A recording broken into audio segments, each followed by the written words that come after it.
ప్రస్తుతం మనతో పాటు ప్రముఖ ఆధ్యాత్మికవేత్త వేదిక్ ఆస్ట్రాలజర్ అవినాష్ దాస్ గారు మనతో ఉన్నారు. గురువు గారితో మాట్లాడదాం. నమస్కారం గురుగారు. నమస్కారం అండి. ఓం నమ శివాయ. ఓం నమో వెంకటేశాయ. గురుగారు, సెప్టెంబర్ మాసంలో విశేషంగా కుంభరాశి వాళ్ళకి ఓవరాల్గా ఎలాంటి ఫలితాలు ఉంటాయి అంటారు? ఎటువంటి జాగ్రత్తలు తీసుకుంటే ఈ నెల వేళకి కలిసి వస్తుంది అంటారు?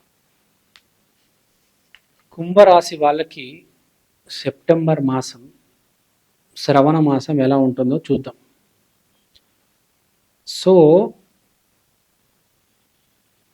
సెప్టెంబర్ మాసంలో మోస్ట్ ఇంపార్టెంట్ శుక్రుడు నీచంలో స్పెషల్ పొజిషన్.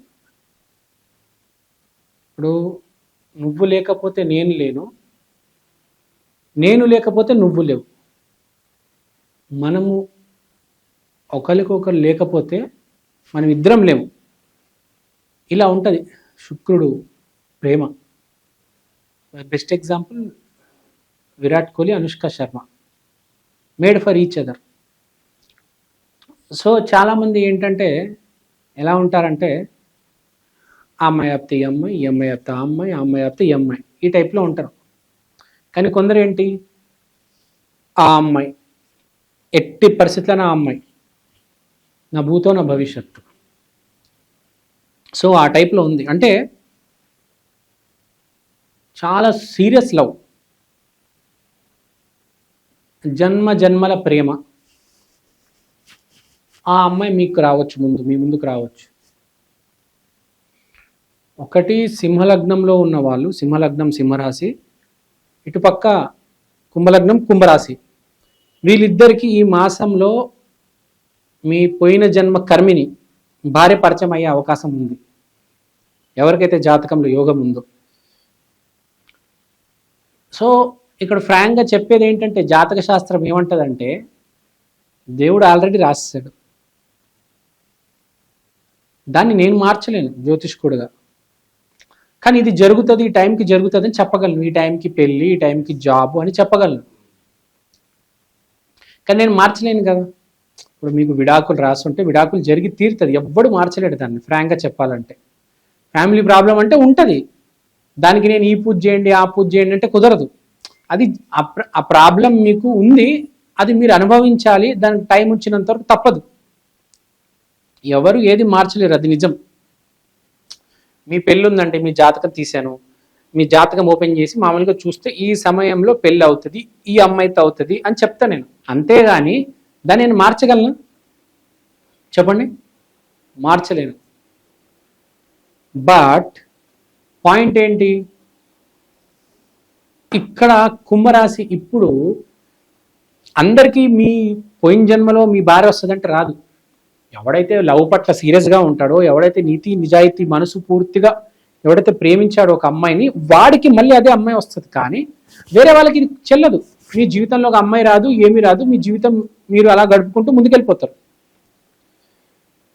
పోయినసారి ఒక ఫర్ ఎగ్జాంపుల్ కిడ్నీకి సంబంధించిన డాక్టర్ ఒక అమ్మాయిని ప్రేమించారు. ఈసారి కూడా అదే అమ్మాయి అదే డాక్టర్ వస్తుంది, ఆ కిడ్నీల డాక్టరే వస్తుంది. ఓకే, కానీ ఈసారి ఏంది, హైదరాబాద్లో ఒక హాస్పిటల్లో కలుస్తారు. పోయినసారి ఏదో ఊర్లో కలిసి ఉంటారు. లొకేషన్ మారిపోతుంది కానీ ఆ అమ్మాయి మారదు, ఆ అమ్మాయి ఫేస్ మారదు, ఆ అమ్మాయి వృత్తి మారదు. అదే కిడ్నీల అమ్మాయి అంటే అదే కిడ్నీల డాక్టర్, దాన్ని ఏమంటారు నాకు సరిగ్గా తెలీదు. ఆ అమ్మాయి రాబోతుంది, నెఫ్రాలజిస్ట్ అంటారు ఐ థింక్. సో ఆ అమ్మాయి రాబోతుంది. సో పర్టికులర్గా మీరు ఏ బీజం అయితే వేశారో, ఏ అమ్మాయి అయితే ప్రేమించారో, రోడ్డు మీద బజ్జీలు వేసుకునే అమ్మాయి అయినా కావచ్చు కదా. ఎవరు ఎక్కువ తక్కువ కాదు. ప్రేమ ముందు అంతా ఒకటే. ప్రేమ అనేది చాలా పవిత్రమైనది. అది చూడదు, అది ఈ అమ్మాయి డాక్టరా, ఈ అమ్మాయి బజ్జీలు వేస్తుందా, ఈ అమ్మాయి రోడ్డు మీద బుడగలు అమ్ముతుందా, ఆ అమ్మాయి చీరలు అమ్ముతుందా అని చూడదు. ప్రేమ అనేది దానికి రేసిజం లేదు, కలరు కాస్ట్ అదేం చూడదు ప్రేమ. సో అలాంటి వాళ్ళకి నేను చెప్తున్నా, నీతి నిజాయితీగా మనసుతో ప్రేమించే వాళ్ళకి. కొంతమంది ఇది చూసి ప్రేమిస్తారు, దాన్ని ఏమంటారు, 50 లక్షల ప్యాకేజ్ ఉండాలి, 10 కోట్ల ఆస్తి ఉండాలి, ఈ కులం ఉండాలి, ఈ గొట్టం ఉండాలి అన్నీ చెప్తారు ఇంకా. సో అలాంటి వాళ్ళకి చివరికి డైవర్స్ దొరుకుతుంది. కానీ అవేమి చూడకుండా మనస్ఫూర్తిగా ఎవరైతే ప్రేమించినారో వాళ్ళకు మళ్ళా మంచి అమ్మాయి రాబోతుంది అంటారు కదా, మా ఇంటి బంగారం అంత మంచి అమ్మాయి రాబోతుంది. సమంత అంత అందమైన అమ్మాయి, సమంత అంత మంచి అమ్మాయి రాబోతుంది. సో అది అన్నమాట. దరిద్రుడికి దరిద్రమే పట్టుకుంటుంది, అదృష్టవంతుడికి లక్ష్మీదేవి వచ్చి వరం ఇస్తుంది. సో అది పాయింట్, అది చెప్తున్నా. అంటే ఇక్కడ ఇది మీనింగ్ ఏముంది అంటే కొంతమంది జీవితంలో తప్పుడు అమ్మాయి కూడా రాబోతుంది అని. శ్రవణ మాసంలో రాంగ్ అమ్మాయి, నువ్వు ఏ అమ్మాయి అయితే మోసం చేసావు ఆ అమ్మాయి కూడా రాబోతుంది, ఆ అమ్మాయి కూడా పరిచయం అవబోతుంది అని.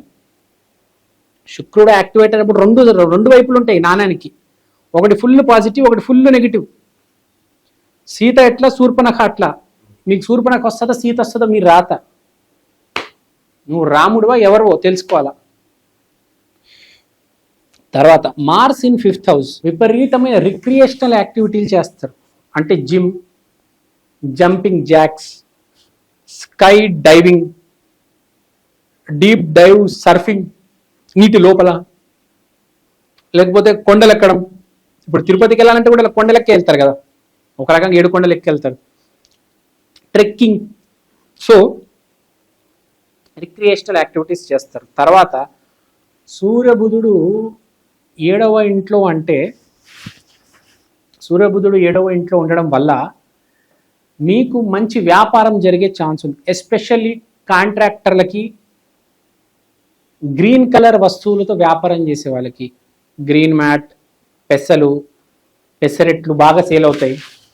ఇప్పుడు అంతే కదా, రాబోయే మాసం చలి పెసరెట్ తింటారు. పెసరెట్లు గ్రీన్ కలర్లో ఏవైతే గ్రీన్ కలర్ ఐటమ్స్ ఉంటాయో అవన్నీ బాగా సేల్ అవుతాయి. కార్స్ కూడా గ్రీన్ కలర్ బాగా వెళ్తాయి. రకరకాల గ్రీన్ కలర్ ఫోన్లు, గ్రీన్ కలర్కి సంబంధించినవి ఏమైనా ఉంటే బాగా వ్యాపారంలో, గ్రీన్ ఆరెంజ్ కాంబినేషన్ కూడా, గ్రీన్ ఆరెంజ్ ఈ రెండింటికి సంబంధించిన చాలా సేల్స్ అవుతాయి. ఆరెంజ్ అంటే మళ్ళీ కాషాయం బట్టలు, ఆరెంజెస్. సో ఆరెంజ్ కలర్కి సంబంధించిన వస్తువులు, ఆరెంజ్ కలర్తో ఏమైనా ఉండొచ్చు. ఆరెంజ్ అండ్ గ్రీన్ కలర్ బాగా వృద్ధిలోకి వస్తుంది. తర్వాత పొలిటీషియన్స్ కూడా మంచి సమయం అని చెప్పొచ్చు. కుంభరాశిలో ఉన్న పొలిటీషియన్స్కి బేసిక్గా కుంభరాశి వాళ్ళకి చెప్పాలంటే చూసుకుంటే కాంబినేషను చాలా పాజిటివ్గా ఉంది. కుంభరాశి వాళ్ళకి మంచి సమయమే నడుస్తుంది అని చెప్పవచ్చు. కుంభరాశి వాళ్ళకి కంగ్రాచులేషన్స్ చెప్తున్నాను నేను. It is very very very very good time for కుంభరాశి, ఎక్స్ట్రీమ్లీ గుడ్ టైం. తర్వాత కుంభరాశి వాళ్ళు కొంతమంది ఏంటి, సార్ మాకు ఇది జరగలేదు, సార్ మాకు అది జరగలేదు, మీరు చెప్పింది మాకు ఇది అవ్వలేదు, నాకు సార్ గర్ల్ ఫ్రెండ్ దొరకలేదు, నా వ్యాపారం మునిగిపోయిందంటే నీ జాతకం బాగాలేదు. జాతకం బాగాలేకపోతే పరిహారం చేసుకోవాలి.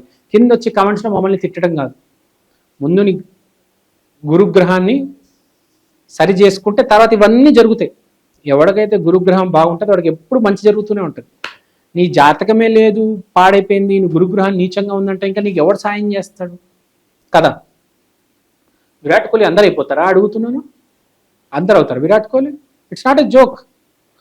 సో పాయింట్ ఏంటి, మీరు కుంభరాశికి సంబంధించిన పరిహారాలు చేసుకోవాలి. కుంభరాశి అంటే మీరు ఇక్కడ మీకు రాహు వస్తారు కుంభరాశిలో, ప్లస్ గురువు వస్తారు. గురు రాహు అంటున్నారు కాబట్టి మీకు చాలా రకాలుగా మీరు హెల్ప్ అవుతుంది. మీకు ఫస్ట్ మీరు గురు రాహు అన్నారు కాబట్టి మీకు గురువు అంటే దత్తాత్రేయ, రాహు అంటే మీకు డైరెక్ట్ కాళీదేవి. సో మీరు ఎక్కడైతే కాళీదేవి ప్లస్ దత్తాత్రేయ స్వామి 2 గుడులు కలిసి ఉంటాయో అలాంటి ప్లేస్కి వెళ్తే మీకు చాలా మంచిది. ఇక్కడే కాళీమాత టెంపుల్ ఉండాలి, పక్కన దత్తాత్రేయ స్వామి టెంపుల్ ఉండాలి, లేకపోతే ఒక అమ్మవారి టెంపుల్, లేకపోతే ఒక అమ్మవారు ఒక దత్తాత్రేయ అయితే ఉంటారు కదా. బేసిక్గా కాళీమాత ఇంకా దత్తాత్రేయ ఉంటే మంచిది, ఎదురెదురుగున్నా పర్లేదు. చాలా ఉంటాయి మన ఒకటే గుళ్ళలో.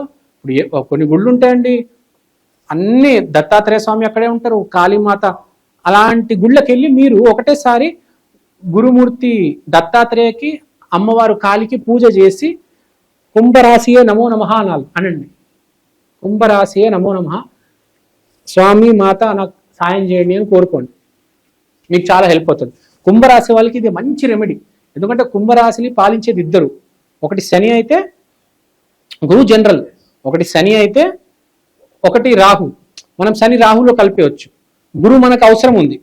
So simple. Dattatreya Kali same combination. Dattatreya Kali ఇద్దరు ఎక్కడ ఉన్నారో అక్కడ కలిసి పూజించండి చాలు, మీకు చాలా హెల్ప్ అవుతుంది. చాలా అద్భుతమైన రెమెడీ ఇది, చేసుకోండి, చాలా బాగుపడతారు. మంచి టెంపుల్ చూసుకోండి, కానీ రెండు ఒకటే చోట ఉండేటట్టు లేకపోతే ఎదురు ఉండేటట్టు చూసుకుంటే ఉంటాయి, నేనే చూసాను. చేసుకుంటే చాలా మంచిది, చాలా అద్భుతంగా ఉంటుంది. సో ఇది కుంభరాశి రాశి ఫలితాలు. కుంభరాశి వాళ్ళకి ఓవరాల్గా ఈ మంత్ ఎలా ఉంటుందో మంచి విశ్లేషణ అందించారు. ధన్యవాదాలు. ధన్యవాదాలు.